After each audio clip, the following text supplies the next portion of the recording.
कब मेरे गर्भ में आएंगे। जब गर्भ में आ गए 9 महीने कितनी बेचैनी से कटते होंगे, मालूम नहीं तुमको। जब तुम्हारी सगाई हो जाती है, शादी हो जाती है, लड़की का एक एक पल किसकी याद में खोया रहता है, ससुराल की या पिया की याद में खोई रहती है। रात दिन उसका ही ख्याल, उसका ही चिंतन, उसके बारे में ही सोच होता है। जब सारा परिवार सोता है तब तुम्हारा मोबाइल चालू होता है, ध्यान रखना। उसी में लीन हो जाते हो। तो जिसके गर्भ में तीर्थंकर आ रहे हो, उस माँ का एक एक रात कैसे कटती होगी, एक एक पल कैसे कटता होगा।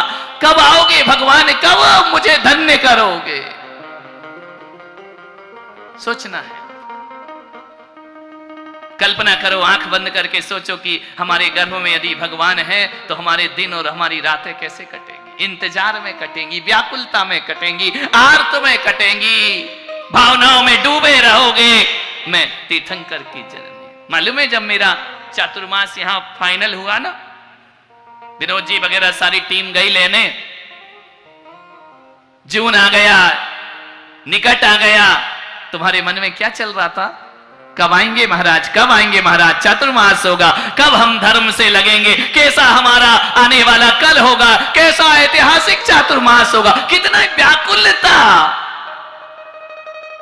कितना इंतजार गहरा। माता मरुदेवी के क्या हाल होंगे। तारीख फिक्स है, तुम्हें तो अपनी तारीख पता नहीं रहती कब बच्चे का जन्म होगा। डॉक्टर कहता कुछ है और होता कुछ है, ध्यान रखना। वो तारीख कुछ देता है, बच्चा अपने भाग्य से पैदा होता है, लेकिन यहां तो तारीख भी मालूम है।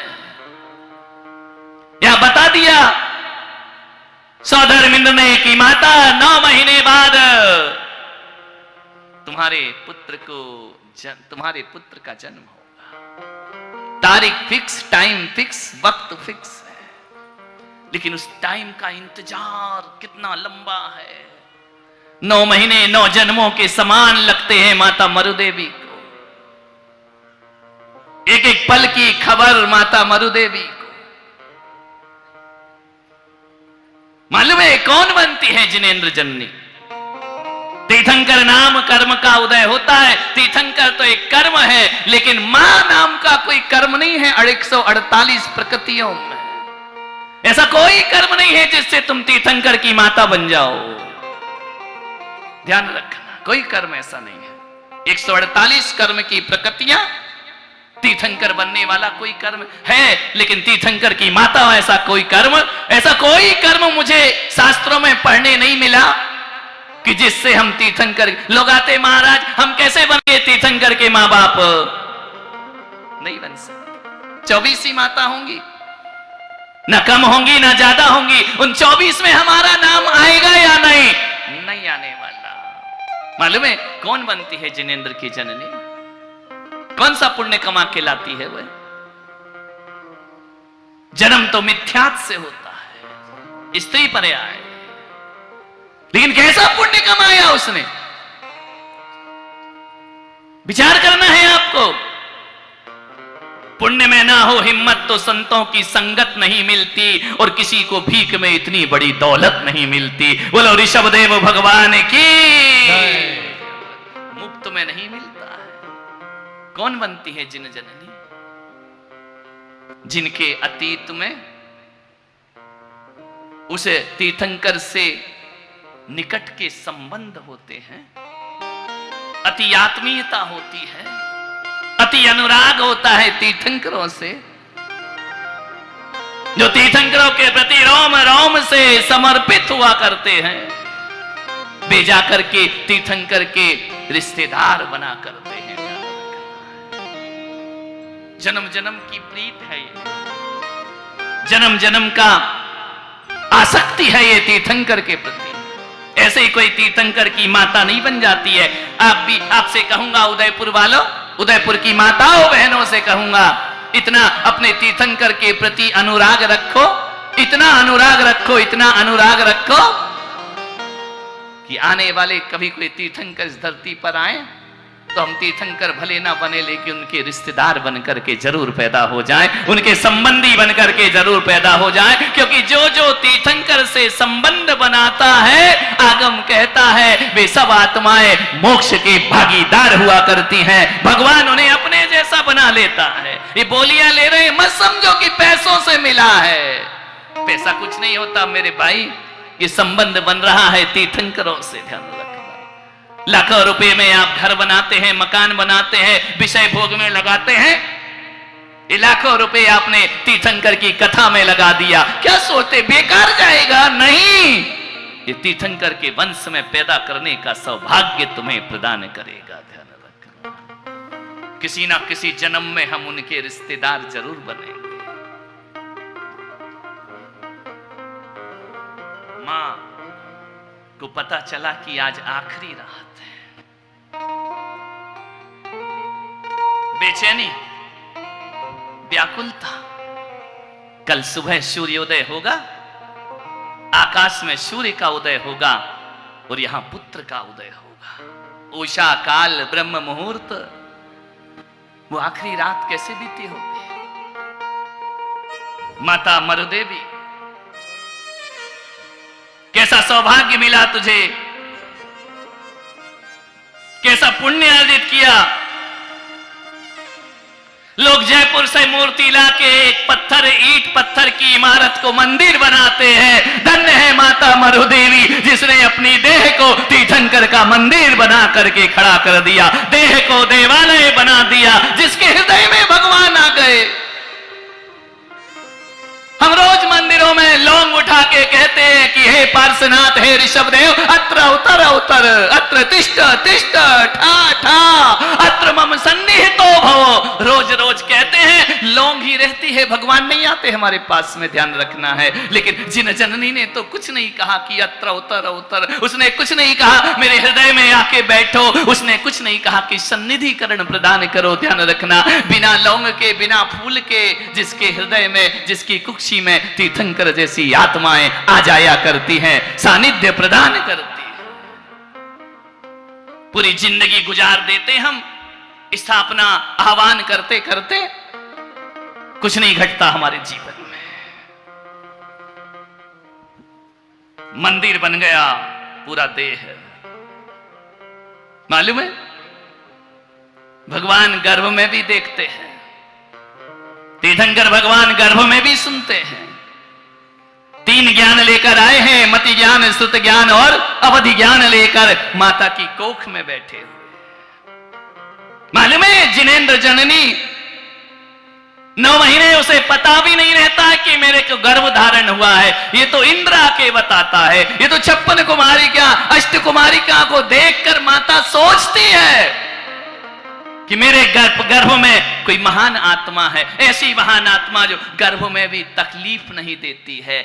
माता की उदर वृद्धि नहीं होती है, जो 3 सल पड़ती हैं उदर में, वो 9 महीने तक वैसी ही रहती है। ध्यान रखना, हम तो डाइटिंग कर करके मर जाते हैं, पेट अंदर हो जाए, पेट अंदर हो जाए, रूखा सूखा खा के पेट अंदर हो जाए। यहां भगवान बैठे हैं, माता अनुपम कमनीय लावण्य को धारण किए हुए। धन्य है वह मां, उसे कोई बेड रेस्ट की जरूरत नहीं है, उसे कोई आराम की जरूरत नहीं है, वो थकती नहीं है। जब तक गर्भ में भगवान नहीं थे तो थकान होती थी, आराम होता था, विश्राम होता था। जब से भगवान गर्भ में आए, माता थकती नहीं, रात रात नींद नहीं आती उसे, लेकिन आलस्य नहीं है चेहरे पर, खिले हुए कमल सा उसका जीवन है, शयन नहीं करती माता। गर्भ में भगवान है, प्रभु देखते हैं मां की आंखों से, प्रभु सुनते हैं मां के कान से। प्रभु गर्भ में रह करके हंसते हैं मां की मुस्कुराहट से। लोग कहते हैं कि माता मुस्कुरा रही है, अरे पागलों, माता नहीं मुस्कुराती है, भीतर का बालक मुस्कुराता है तो उसकी छवि माता के चेहरे पर दिखाई दिया करती है। माता शांत हो जाती है, उसे क्रोध नहीं आता है 9 महीने तक, वह माया से मुक्त हो जाती है, छल प्रपंच से मुक्त हो जाती है, कषायों से मुक्त हो जाती है। अष्ट कुमारिकाएं 56 कुमारिकाएं करती हैं, सेवा करती हैं।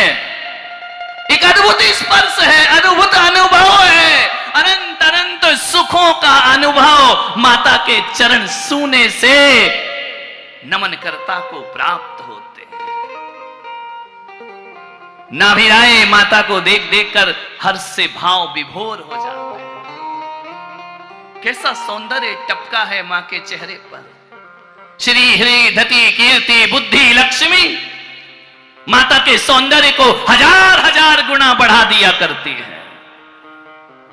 अद्भुत वह मां है। प्रार्थना करो भगवान से कि स्त्री पर्याय मिले तो जिनेंद्र भगवान की जननी बनने का सौभाग्य प्रदान करे। बोले ऋषभ देव भगवान की, बोलो केसरिया लाल की। देखा माता ने, आज की रात आखिरी रात है,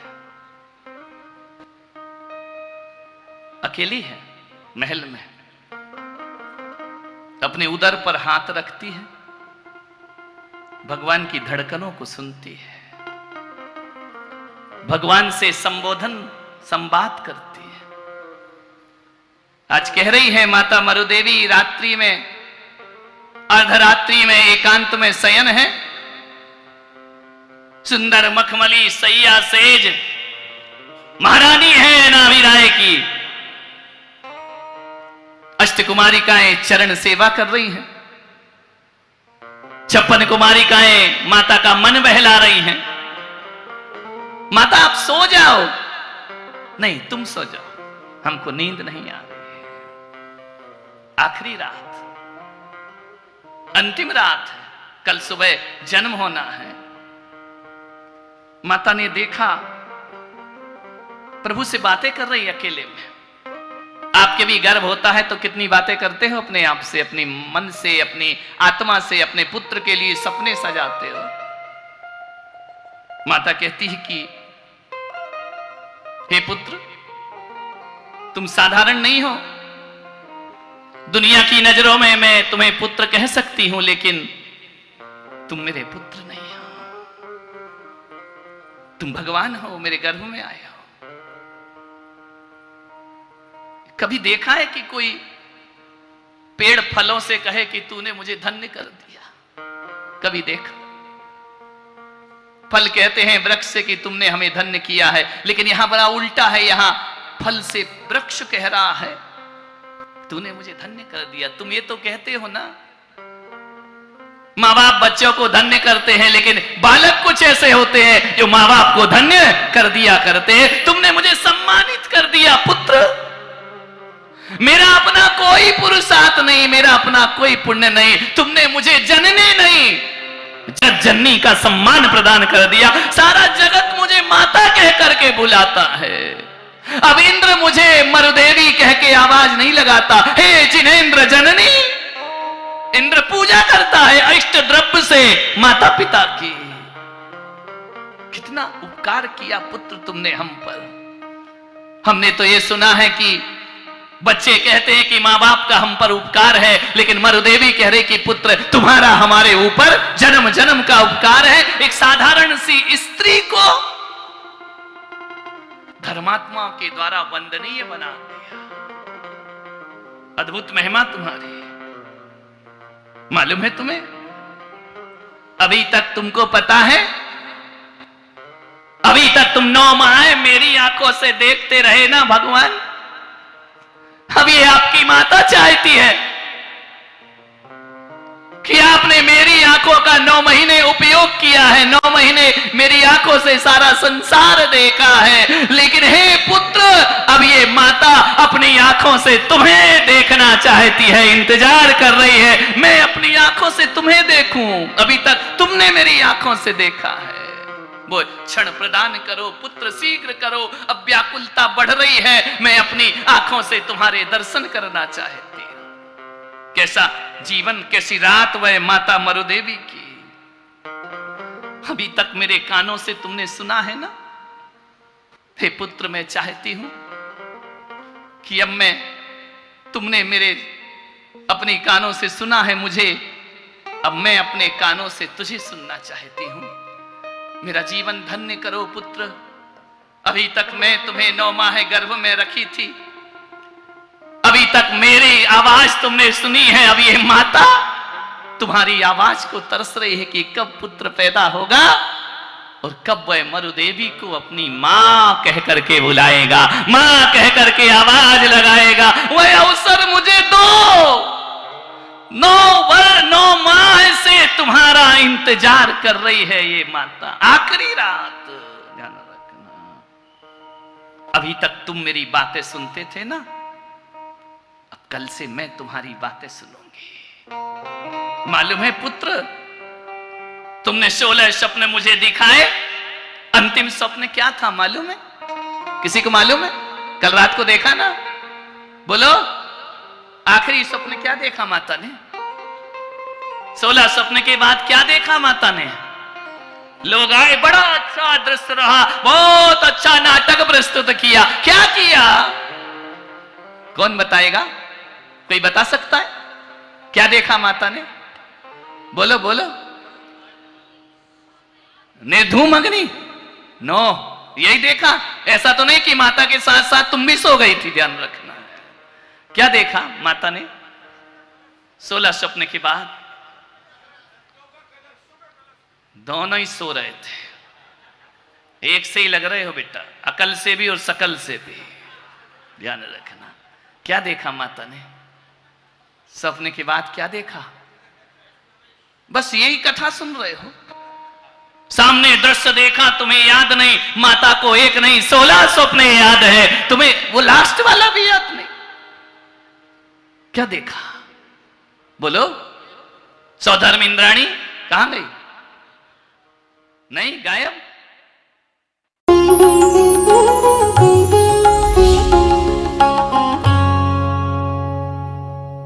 भगवान महावीर के अमर संदेश जीव दया की राह पर चलते हुए भारत गौरव राष्ट्र संत आचार्य श्री पुलक सागर जी गुरुदेव की प्रेरणा से वात्सल्य धारा ट्रस्ट द्वारा संचालित एक महाअभियान शिक्षा और सेवा समय की मांग। वात्सल्य धारा एक समाधान, मानवीयता की दुनिया में बढ़ते कदम। वात्सल्य धारा एक प्रकल्प अनेक, सुशिक्षा, सुस्वास्थ्य शिविर, औषधि वितरण, वात्सल्य धारा रुग्ण वाहिनी, अहिंसा प्रसाद, माँ जिनवाड़ी संग्रहालय, जीव दया, गौ सेवा, कन्यादान, वात्सल्य धाम। सामर्थ्य अनुसार सहयोग धनराशि प्रदान कर हमसे जुड़े। बैंक खाता विवरण निम्नवत है, अथवा आप अपनी दान राशि दिए गए QR कोड को स्कैन करके हमें UPI द्वारा सीधे भेज सकते हैं। आपके द्वारा दिया गया दान आयकर की धारा ATG के अंतर्गत कर मुक्त है। पूछताछ हेतु हमें संपर्क करें 991098 7666 98109 00699।